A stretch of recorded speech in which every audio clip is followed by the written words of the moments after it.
कहानी शुरू होती है एक पुराने गोदाम से, जहाँ एक अनजान आदमी को एक बिस्तर से बांध दिया गया है और उसकी आंखों के सामने एक तेज चाकू रखा गया है। लेकिन जिसने उसे पकड़ा है वो उसे मारने के लिए चाकू नहीं बल्कि एक और डरावना तरीका इस्तेमाल करता है। वह एक हैंड क्रैंक घुमाने लगता है जिससे एक बड़ा लोहे का क्रशर धीरे धीरे उस आदमी के सिर के पास आने लगता है, जिसे देख वह आदमी डर के मारे चिल्लाने लगता है और दया की भीख मांगता है। लेकिन वो खतरनाक शख्स उसकी परवाह नहीं करता और क्रैंक घुमाता ही रहता है। धीरे धीरे वह लोहे की मशीन उसके चेहरे के और भी करीब आ जाती है और आखिरकार उसका सिर कुचलकर पूरी तरह नष्ट कर देती है। फिर सीन आगे शिफ्ट होता है, जहां हमें एडम नाम का एक लड़का दिखाया जाता है जो एक शादी में जाने के लिए अपनी कार से सफर कर रहा होता है। तभी अचानक एक नकाब पहने हुआ आदमी उसकी कार की पिछली सीट पर दिखाई देता है और एडम पर हमला करने की कोशिश करता है। लेकिन एडम तुरंत कार रोक देता है और उस नकाब पोश को कोहनी मारता है और जल्दी से कार से बाहर भाग जाता है। बाहर आकर वह गिर जाता है और देखता है कि वो नकाब पोश आदमी एक चाकू जैसी चीज लेकर उसकी तरफ बढ़ रहा है। लेकिन हमला करने के बजाय वो आदमी अपना नकाब उतार देता है और बताता है कि वो एडम का दोस्त हार्ले है जो बस मजाक कर रहा था। ये जानकर एडम बहुत गुस्सा हो जाता है और कहता है कि वो हार्ले को रास्ते में अकेला छोड़ देगा। लेकिन इससे पहले कि एडम कार को लॉक कर पाए, हार्ले जल्दी से साइड वाले दरवाजे से अंदर घुस जाता है। इसके बाद हार्ले एडम का मजाक उड़ाता है कि वो अपनी एक्स गर्लफ्रेंड की शादी में जा रहा है, जबकि वही लड़की पहले एडम का फायदा उठा चुकी है। एडम खुद को सही साबित करने की कोशिश करता है, लेकिन तभी एक अजीब सी गाड़ी उनकी कार के बगल में आकर रुकती है। उसकी खिड़कियां काली होती हैं, जिससे अंदर कुछ भी दिखाई नहीं देता। ये गाड़ी थोड़ी देर के लिए रुकती है और फिर बिना कुछ किए वहाँ से चली जाती है। ये एक अजीब और डरावना पल होता है। इसके बाद दोनों अपनी यात्रा फिर से शुरू करते हैं और रास्ते में पुरानी बातें करने लगते हैं। बातचीत के दौरान हार्ले लगातार एडम का मजाक उड़ाता रहता है, जैसे कि एडम अपनी नोटबुक में गाड़ी की माइलेज लिखता है और हमेशा एक पेंसिल और शार्पनर साथ रखता है। लेकिन तभी उनकी बातचीत रुक जाती है क्योंकि उन्हें सड़क के बीच में एक मरी हुई बिल्ली का बच्चा दिखाई देता है। एडम उसे टक्कर मारने से बचने के लिए गाड़ी मोड़ देता है। लेकिन सबसे अजीब बात यह होती है कि जैसे ही वे वहाँ से गुजरते हैं, तभी हमें दिखाया जाता है कि वो मरी हुई बिल्ली जानबूझकर किसी अनजान आदमी ने सड़क पर रखी थी। ये डरावना पल खत्म नहीं होता, तभी एक और डरावना पल आ जाता है। अचानक एडम की कार के पीछे एक भयानक राक्षस जैसा बड़ा ट्रक दिखाई देता है। हार्ले जो हमेशा मजाक करता रहता है, वह ट्रक के ड्राइवर को चिढ़ाना शुरू कर देता है। लेकिन जवाब में वो डरावना ट्रक और तेज चलने लगता है और एडम की कार का पीछा करना शुरू कर देता है, जिसे देख एडम भी गाड़ी तेज चलाता है। लेकिन वो ट्रक और भी तेज होता है। वह बार बार पीछे से कार में टक्कर मारता है, जिसे देख दोनों दोस्त बहुत डर जाते हैं। फिर अचानक सड़क पर एक और कार आ जाती है, जिससे बचने के लिए उन्हें सड़क से हटना पड़ता है, जिस कारण वो राक्षसी ट्रक यहाँ से चला जाता है। लेकिन इस घटना से एडम की कार बुरी तरह खराब हो जाती है और उसका पेट्रोल भी खत्म हो जाता है। गुस्से में एडम हार्ले से झगड़ने लगता है और दोनों में लड़ाई हो जाती है। लेकिन हमेशा की तरह इस बार भी एडम हार जाता है और चुपचाप लड़ाई छोड़ देता है। इसके बाद दोनों पेट्रोल लाने के लिए पैदल सड़क पर चलने लगते हैं। एडम को डर होता है कि वो राक्षस ट्रक वाला आदमी उन्हें सच में मारना चाहता था, लेकिन हार्ले इसे सिर्फ उसका वहम कहता है और दोनों इस बारे में बात करना बंद कर देते हैं। फिर थोड़ी देर बाद उन्हें गांव के बीचों बीच एक ट्रेलर दिखाई देता है। जब वे वहां पहुंचते हैं तो देखते हैं कि अंदर कोई नहीं है, जिसका फायदा उठाकर हार्ले पेट्रोल भरने का मौका देखता है और गाड़ी के लिए पेट्रोल निकालने लगता है। लेकिन उन्हें ये पता ही नहीं चलता कि ट्रेलर के अंदर एक बिना सिर वाला शव पड़ा है। इसके अलावा पास के मैदान में रेत पर एक बहुत बड़ा पेंटाग्राम बना हुआ है, जो और भी डरावना माहौल बना देता है। फिर कुछ ही मिनटों बाद दोनों दोस्त पेट्रोल लेकर वापस आते हैं और फिर अपनी गाड़ी से सड़क पर चल पड़ते हैं। थोड़ी दूर जाने पर उन्हें एक खूबसूरत लड़की दिखती है जो उनसे लिफ्ट मांगती है, जिसे देख हार्ले कहता है कि उन्हें लड़की को साथ लेना चाहिए। लेकिन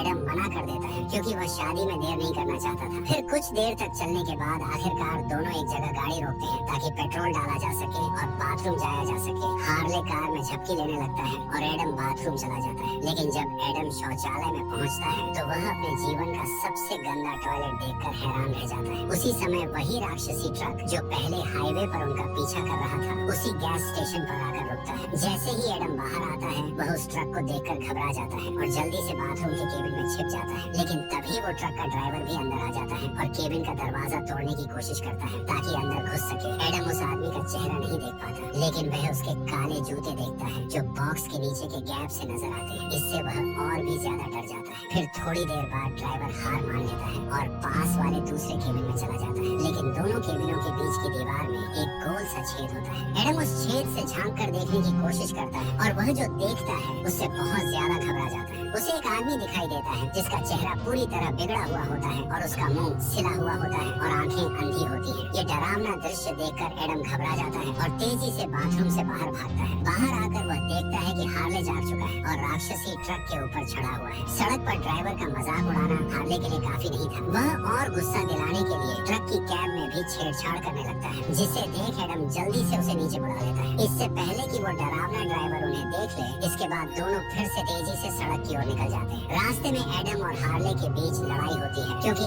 एडम को लगता है कि हार्ले ने अब सारी हदें पार कर दी हैं। लेकिन हार्ले कहता है कि उस ड्राइवर ने हमें पेट्रोल पंप से जाते हुए नहीं देखा है और वह एडम को शांत करने की कोशिश करता है। हालांकि जब हार्ले कार के ऊपर एंटीना में टंगी एक टूटी हुई जोकर वाली गुड़िया को देखता है तो उसे असली सच्चाई समझ में आती है कि उसने बहुत बड़ी गलती कर दी है और अब ड्राइवर जान चुका है कि वे दोनों कौन हैं। फिर दोनों दोस्त रात में रुकने के लिए एक होटल में जाते हैं। वहाँ टीवी पर खबर आती है कि एक ट्रेलर के पास एक बिना सिर वाला शव और उसके चारों ओर पेंटाग्राम मिला है। ये खबर सुनकर एडम और भी ज्यादा डर जाता है और जबरदस्ती सोने की कोशिश करता है। फिर कुछ देर बाद एडम की नींद अचानक खुल जाती है, क्योंकि उसे अपने हाथ में कुछ अजीब सा महसूस होता है। वह उठकर देखने जाता है कि क्या है और डर के मारे दंग रह जाता है कि वह मरी हुई बिल्ली को छू रहा था। वह डर कर बिल्ली को फेंक देता है, लेकिन वो बिल्ली उड़कर सीधी हार्ले के ऊपर गिरती है, जो उस समय एक रोमांटिक सपना देख रहा था। सपने में हार्ले एक लड़की को चूमने ही वाला था, लेकिन नींद से जागने के बाद उसे पता चलता है कि वह असल में मरी हुई बिल्ली को चूम रहा था। इससे दोनों दोस्त बहुत घबरा जाते हैं और कपड़े भी नहीं बदलते। इससे पहले ही जल्दी से होटल से बाहर निकल जाते हैं। फिर से सड़क पर अपना सफर शुरू कर देते हैं। अब उनके साथ और भी अजीब घटनाएं होने लगती हैं। अचानक कार का एक टायर बीच सड़क पर पंचर हो जाता है। एडम को जल्दी से टायर बदलना पड़ता है, लेकिन हार्ले कार से बाहर निकलने से डरता है, क्योंकि पिछली डरावनी घटनाओं की वजह से वह बहुत घबराया होता है। लेकिन थोड़ी ही देर में वह अपना मन बदल लेता है। जब वे देखते हैं कि कोई व्यक्ति उनकी कार की पैसेंजर सीट से उठता है, ये देखकर दोनों बहुत डर जाते हैं। लेकिन फिर उन्हें समझ आता है कि यह वही लड़की है जो पहले सड़क पर लिफ्ट मांग रही थी। इसका नाम सारा है। फिर दोनों दोस्त उसे अपनी कार में बैठने देते हैं और वो अगली सुबह तक रास्ते में सोती रहती है। हार्ले कहता है कि उसे सारा बहुत सुंदर लगती है और वह उसके साथ रहना चाहता है, लेकिन एडम को ये बात ठीक नहीं लगती और इस बात को लेकर दोनों में फिर से बहस हो जाती है। झगड़े के दौरान एडम कार पर से अपना कंट्रोल खो देता है, जिससे गाड़ी इधर उधर हिलने लगती है और सारा की नींद खुल जाती है। वह दोनों को डांटती है और कहती है कि उसने उनकी सारी बातें सुन ली थी और अब वो उनके साथ नहीं जाना चाहती, बल्कि किसी और गाड़ी से लिफ्ट लेना चाहती है। लेकिन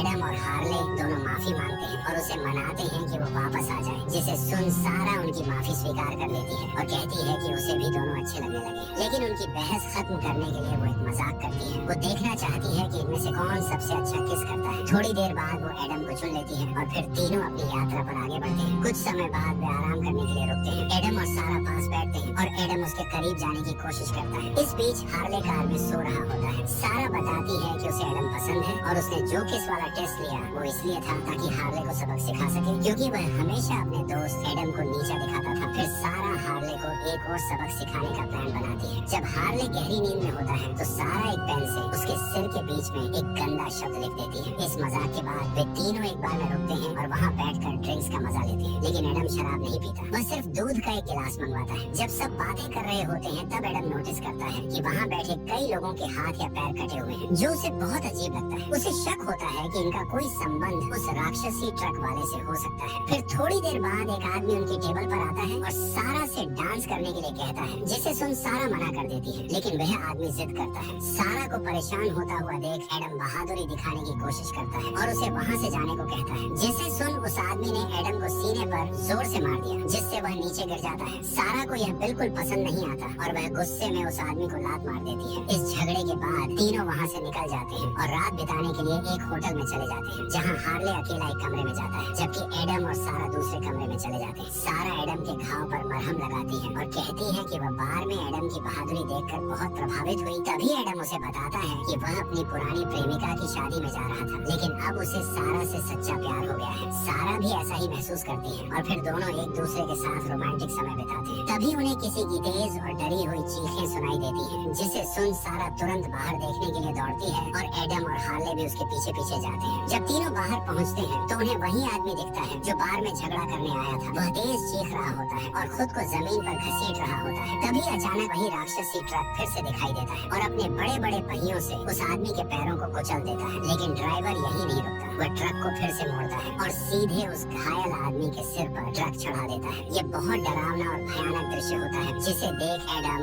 सारा और हार्ले डर कर वहाँ से भाग जाते हैं। फिर अगली सुबह वे स्थानीय पुलिस को सारी बात बताते हैं, लेकिन जब पुलिस घटना स्थल पर पहुँचती है तो वहाँ ना तो मरा हुआ आदमी मिलता है और ना ही कोई ट्रक, जिसे देख शेरिफ गुस्सा हो जाता है और सोचता है कि ये लोग उसके साथ मजाक कर रहे हैं। वह उन्हें डांटता है और कहता है कि अगर उन्होंने फिर से परेशान किया तो वह उन्हें गिरफ्तार कर लेगा। इसके बाद तीनों फिर से सड़क पर अपनी यात्रा शुरू करते हैं, लेकिन एडम गलती से एक गलत रास्ते पर मुड़ जाता है और उनकी कार एक घने जंगल में पहुंच जाती है। जब एडम नक्शा देखने में व्यस्त होता है, तभी बार में देखा गया एक लड़का अचानक कार की खिड़की पर आता है। वह उन्हें वहाँ रुकने से मना करता है और चेतावनी देता है कि ये जगह सुरक्षित नहीं है। वह उन्हें कार के बोनेट पर खून से लिखा एक संदेश दिखाता है, जहाँ लिखा होता है कि आप अगला शिकार हैं। तभी लड़का कहता है कि यह काम उसी इंसान ने किया है जिसने उसका हाथ काट दिया था। वह बताता है कि उसका चेहरा बहुत डरावना और बिगड़ा हुआ है, जिस वजह से लोग उसे राक्षस कहते हैं। एडम, हार्ले और सारा समझ जाते हैं कि यह वही ट्रक वाला आदमी है। फिर वे जंगल से निकलने की कोशिश करते हैं और आगे बढ़ते हैं। थोड़ी देर बाद वे एक छोटे से शहर में पहुंचते हैं, लेकिन अब कार का पेट्रोल खत्म होने वाला होता है। रास्ते में उन्हें कई अजीब से दिखने वाले पुतले नजर आते हैं जो घरों के सामने खड़े किए गए होते हैं। फिर भी उनके पास आगे बढ़ने के अलावा कोई रास्ता नहीं होता। अंत में वे पुराने से कॉटेज में रुकते हैं जो एक झील के किनारे बना हुआ होता है। वहाँ तीनों कुछ खाने का फैसला करते हैं। जब सारा ऑर्डर लेने जाती है तो हार्ले एडम से अपने बुरे व्यवहार के लिए माफी मांगता है, जिसे सुन एडम उसकी माफी स्वीकार कर लेता है। फिर थोड़ी ही देर में सारा खाना लेकर लौटती है और मेज पर रख देती है, लेकिन जब एडम पहलाने वाला खाता है तो उसे लगता है कि खाने में कुछ अजीब है। उसे मुंह में बाल जैसा कुछ मोटा और अजीब लगता है। जब वह उसे मुंह से बाहर निकालता है तो उसे पता चलता है कि यह तो कोई इंसानी अंग है। यह देखकर तीनों घबरा जाते हैं और तेजी से कार की ओर भागते हैं। एडम तुरंत शहर से बाहर निकलने के लिए कार भगाता है, लेकिन तभी हार्ले पीछे की सीट पर कुछ देखकर चौंक जाता है। वह देखता है कि यहाँ पिछली रात मरा हुआ लड़का पड़ा है जिसे ट्रक ने कुचला था। ये देखकर एडम घबराकर कार रोक देता है, लेकिन बात तब और बिगड़ गई जब कुछ ही सेकंड बाद वही राक्षस ट्रक वाला आदमी फिर से नजर आया, जिसे देख एडम ने तेजी से कार भगाना शुरू किया, लेकिन ट्रक उनका पीछा करते हुए बहुत पास आ गया। एडम ध्यान से कार चलाता रहा ताकि गाड़ी पलट न जाए, लेकिन हर बार जब वह कार मोड़ता तो हार्ले उस लाश के ऊपर गिर जाता। फिर भी ट्रक उनका पीछा करता रहा और एडम की कार को पीछे से टक्कर मारता रहा। एडम की कार अब और तेज नहीं जा सकती थी, इसलिए वो राक्षसी ड्राइवर कार को तब तक धकेलता रहा जब तक कि उनकी गाड़ी एक अलग रास्ते पर नहीं मुड़ जाती। फिर तीनों दोस्त उसी रास्ते पर आगे बढ़े और एक सुनसान फार्म हाउस पर पहुंच गए, लेकिन तभी अचानक कार बंद हो गई और एडम ने कार दोबारा चालू करने की बहुत कोशिश की, लेकिन कार स्टार्ट नहीं हुई। उसी वक्त राक्षस ट्रक उनके पास आकर रुकता है और अब वो उन्हें टक्कर मारने ही वाला होता है। तभी सारा घबरा जाती है और चिल्लाकर कहती है, एडम जल्दी कार स्टार्ट करो। लेकिन फिर भी कार स्टार्ट नहीं होती और ट्रक धीरे धीरे उनके पास आने लगता है, जिसे देख सारा कार से बाहर भाग जाती है। उसके पीछे एडम भी कूदकर बाहर आता है और वह हार्ले से भी बाहर निकलने को कहता है, लेकिन हार्ले के ऊपर वह बॉडी गिर जाती है, जिसके कारण वह बाहर नहीं निकल पाता। तभी राक्षस ट्रक कार के ऊपर से कूदता है और पूरी कार को कुचल देता है। तभी एडम अपने दोस्त को मुसीबत में देख बचाने के लिए दौड़ता है और सारा भी उसकी मदद करती है। वे बॉडी को हटाते हैं, लेकिन कार की कुचली हुई छत हार्ले को बाहर निकलने नहीं देती। उसी समय वो खतरनाक ड्राइवर फिर से ट्रक घुमाता है और सीधे कार की ओर आने लगता है ताकि काम पूरा कर सके। सारा जल्दी से जितनी ताकत हो सकती है उतना जोर लगाती है ताकि हार्ले के ऊपर गिरी बॉडी को धक्का दे सके और वह कार से बाहर निकल सके। काफी कोशिशों के बाद सारा और एडम मिलकर हार्ले को बाहर खींच लेते हैं। फिर तीनों दोस्त एक पहाड़ी की तरफ दौड़ते हैं और ट्रक को पीछे छोड़कर उस पहाड़ी पर चढ़ने में कामयाब हो जाते हैं। इसके बाद वे लोग जंगल की तरफ चले जाते हैं और उन्हें लगता है कि अब वे सुरक्षित हैं, लेकिन जल्द ही वही खतरनाक शख्स फिर से वहाँ आ जाता है और हार्ले को पकड़कर एक पेड़ पर फेंक देता है, जिससे वह बेहोश हो जाता है। अब वह एडम और सारा की तरफ बढ़ता है। एडम अपने दोस्त को बेहोश देखकर बहुत गुस्से में आ जाता है और उस खतरनाक आदमी से लड़ने की कोशिश करता है। वहीं वह सारा से कहता है कि वो भाग जाए, जिसे सुन सारा यहाँ से चली जाती है, लेकिन एडम के पास इतनी ताकत नहीं होती और वह भागने पर मजबूर हो जाता है। उधर सारा जंगल में भागती है, लेकिन वह खतरनाक आदमी उसे पकड़ लेता है। तभी एडम उसके पीछे दौड़ता है और एक खेत में पहुँचता है, जहाँ से सारा की चीखें सुनाई दे रही होती है। एडम अपनी सारी हिम्मत इकट्ठा करता है और एक फावड़ा उठाकर घर के अंदर जाता है। वहाँ वह सारा को ढूंढता है और दीवारों पर अजीब चिन्ह और एक बिस्तर पर पड़ा टूटा फूटा शरीर देखता है। तभी अचानक वो शरीर अपनी आंखें खोलता है और चिल्लाने लगता है, जिसे देख एडम डर जाता है और भागते हुए एक कमरे में आ जाता है, जहाँ उसे सारा मिलती है, जो कि एक कुर्सी से बंधी हुई होती है। एडम जल्दी से सारा को वहाँ से छुड़ाता है और उसे बाहर निकालने में मदद करता है, लेकिन तभी उस आदमी को इनकी आवाज सुनाई दे जाती है और वह भागते हुए इनके पास आने लगता है। एडम तेजी से बाहर निकलने का दूसरा रास्ता खोजता है, लेकिन सारी खिड़कियाँ बंद होती हैं। फिर एडम सारा से कहता है कि वह उसे फावड़ा दे ताकि वह खिड़की तोड़ सके, लेकिन तभी सारा जोर से हंसने लगती है और एडम के सिर पर वार कर देती है। फिर कुछ मिनट बाद एडम एक लोहे के बिस्तर पर बंधा हुआ होश में आता है और देखता है कि सारा उसके सिर पर लोहे का भारी हथियार घुमा रही होती है। फिर बुरी हालत में पड़ा आदमी जिसका नाम फ्रेड होता है, वह पूरी कहानी बताता है और कहता है कि बॉब और सारा उसके भाई बहन हैं। एक दिन बॉब से गलती हो गई और उसने अपने ट्रक से फ्रेड को कुचल दिया। इससे ट्रक पेड़ से टकरा गया और बॉब खिड़की से बाहर गिर पड़ा, जिसके बाद सारा ने उसके चेहरे को सिल दिया, जिससे उसका चेहरा भयानक दिखने लगा और फ्रेड को काले जादू से वापस जिंदा किया गया। लेकिन उसके शरीर को ठीक करने के लिए उन्हें जिंदा लोगों के अंगों की जरूरत थी ताकि वे अंग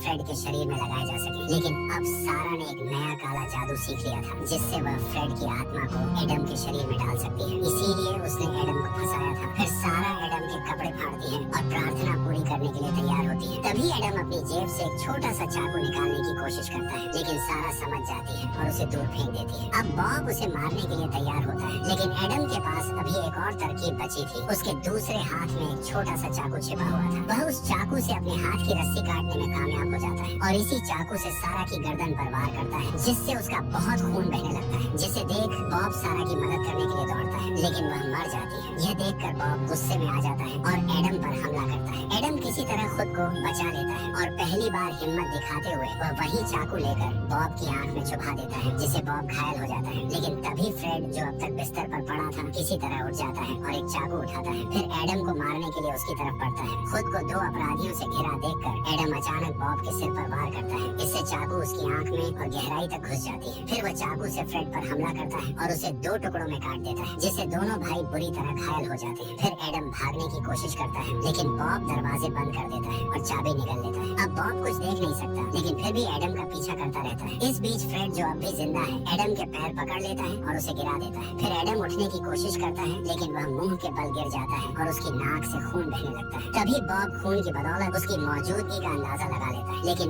एडम इसका फायदा उठाने का सोचता है। वह बॉब को एक रास्ते पर ले जाता है जो बाहर निकलने का रास्ता है। उस दरवाजे में एक बड़ा चाकू फंसा होता है। एडम उस चाकू पर खूब सारा खून लगा देता है ताकि बॉब खींचा चला आए। बॉब खून की गंध से रास्ते की तरफ बढ़ता है और सीधे हमला करता है, लेकिन दरवाजे में फंसे चाकू से टकराकर घायल हो जाता है। इसके बाद एडम अपनी जेब से चाकू निकालता है और बॉब पर आखिरी वार करता है, जिससे वह मर जाता है। फिर एडम घर से बाहर निकलने में कामयाब हो जाता है और धीरे धीरे अपनी चोटों से ठीक होने की कोशिश करता है। लेकिन बॉब अभी भी जिंदा होता है और हाथ में चाकू लेकर उसके पीछे आता है। बॉब लगभग एडम को मार ही देता, लेकिन तभी एक बड़ा सा राक्षस ट्रक आता है और बॉब को कुचल देता है, जिसे देख एडम डर जाता है कि शायद ये कोई और राक्षस है। लेकिन ट्रक के अंदर से हार्ले निकलता है, जो जंगल में हुए हमले से बच गया था। अब एडम और हार्ले मिलकर ट्रक का कंट्रोल लेते हैं और बॉब को कुचलने के लिए ट्रक का इस्तेमाल करते हैं। अगली सुबह सब कुछ शांत हो जाता है, खतरा खत्म हो जाता है और हार्ले एडम को बहादुर बनने के लिए बधाई देता है। एडम भी उसे धन्यवाद देता है और कहता है कि यह सब हार्ले की मदद से ही हो पाया है। अब वह अपनी